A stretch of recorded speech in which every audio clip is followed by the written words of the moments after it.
اگر اسرائیل اور ایران کے درمیان مکمل جنگ چھڑ گئی تو صرف مشرق وسطی نہیں، پوری دنیا ہل جائے گی۔ یہ کوئی عام جنگ نہیں ہوگی، یہ وہ جنگ ہوگی جہاں میزائل صرف شہروں پر نہیں بلکہ عالمی نظام پر گریں گے۔ ایک طرف اسرائیل جدید ٹیکنالوجی اور امریکہ کی مکمل سپورٹ، اور دوسری طرف ایران جس کے پاس طاقت کم سہی لیکن حکمت عملی خطرناک ہے۔ سوال یہ ہے، کیا یہ جنگ شروع ہو چکی ہے یا ابھی بھی اصل طوفان آنا باقی ہے؟ یہ تنازع شروع کہاں سے ہوا؟ ایران اور اسرائیل کی دشمنی کوئی نئی بات نہیں۔ 1979 کے انقلاب کے بعد ایران نے اسرائیل کو تسلیم کرنا چھوڑ دیا اور اسے اپنا سب سے بڑا دشمن قرار دیا۔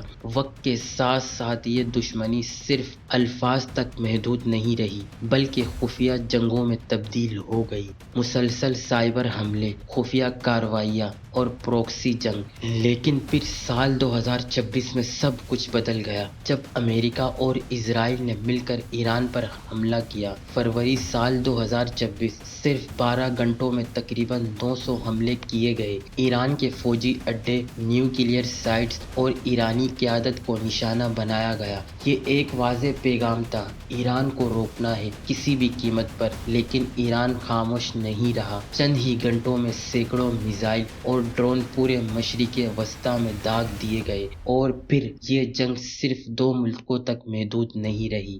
اسرائیل پر ایران کے حملے۔ ایران نے براہ راست اسرائیل کو نشانہ بنایا۔ میزائل اور ڈرون حملے اور مسلسل الرٹس۔ اسرائیل کے کئی شہروں میں سائرن بجنے لگے، لوگ بنکرز میں چھپنے پر مجبور ہو گئے۔ کچھ حملوں میں عام شہری بھی مارے گئے۔ اگرچہ اسرائیل کے پاس جدید دفاعی نظام موجود تھا، لیکن پھر بھی ہر حملہ ایک پیغام تھا، ایران جھکنے والا نہیں ہے۔ جنگ نے دنیا کو کیسے متاثر کیا؟ یہ جنگ صرف میدان جنگ تک محدود نہیں رہی۔ دنیا کی سب سے اہم تیل گزرگاہ اسٹریٹ آف ہارمز یعنی آبنائے ہرمز، وہ تقریباً بند ہو گئی اور عالمی معیشت ہل کر رہ گئی۔ تیل کی قیمتیں بڑھنے لگیں، مارکیٹس گرنے لگے اور دنیا کو احساس ہوا یہ جنگ صرف 2 ملکوں کی نہیں، پوری دنیا کی ہے۔ یہاں سب سے اہم سوال پیدا ہوتا ہے، کیا جنگ صرف طاقت سے جیتی جاتی ہے؟ اسرائیل کے پاس جدید ٹیکنالوجی اور امریکہ کی مکمل سپورٹس ہے۔ ایران کے پاس محدود وسائل، غیر متوقع حکمت عملی۔ ایران نے سیدھی جنگ کے بجائے پروکسیز اور نفسیاتی دباؤ، مسلسل حملے استعمال کیے، اور یہی ایران کی اصل طاقت بنی۔ کیا اسرائیل واقعی جیت رہا ہے؟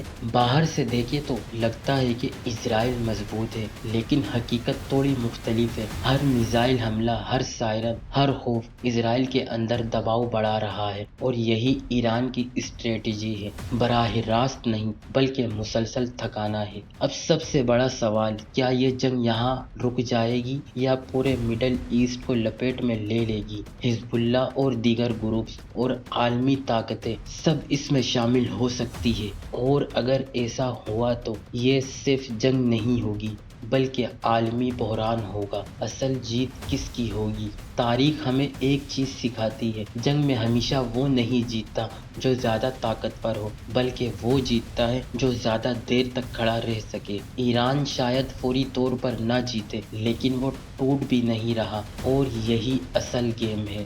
تو دوستو، یہ صرف ایک جنگ نہیں، یہ ایک کھیل ہے جہاں ہر چال سوچ کر چلی جا رہی ہے۔ اب فیصلہ آپ کے ہاتھ میں ہے، کیا اسرائیل واقعی جیت رہا ہے یا ایران کوئکلی گیم جیت رہا ہے؟ کومنٹس میں اپنی رائے ضرور دیں، اور اگر آپ کو ایسی حقیقت پر مبنی ویڈیوز پسند ہے تو چینل کو سبسکرائب کرنا نہ بھولیں۔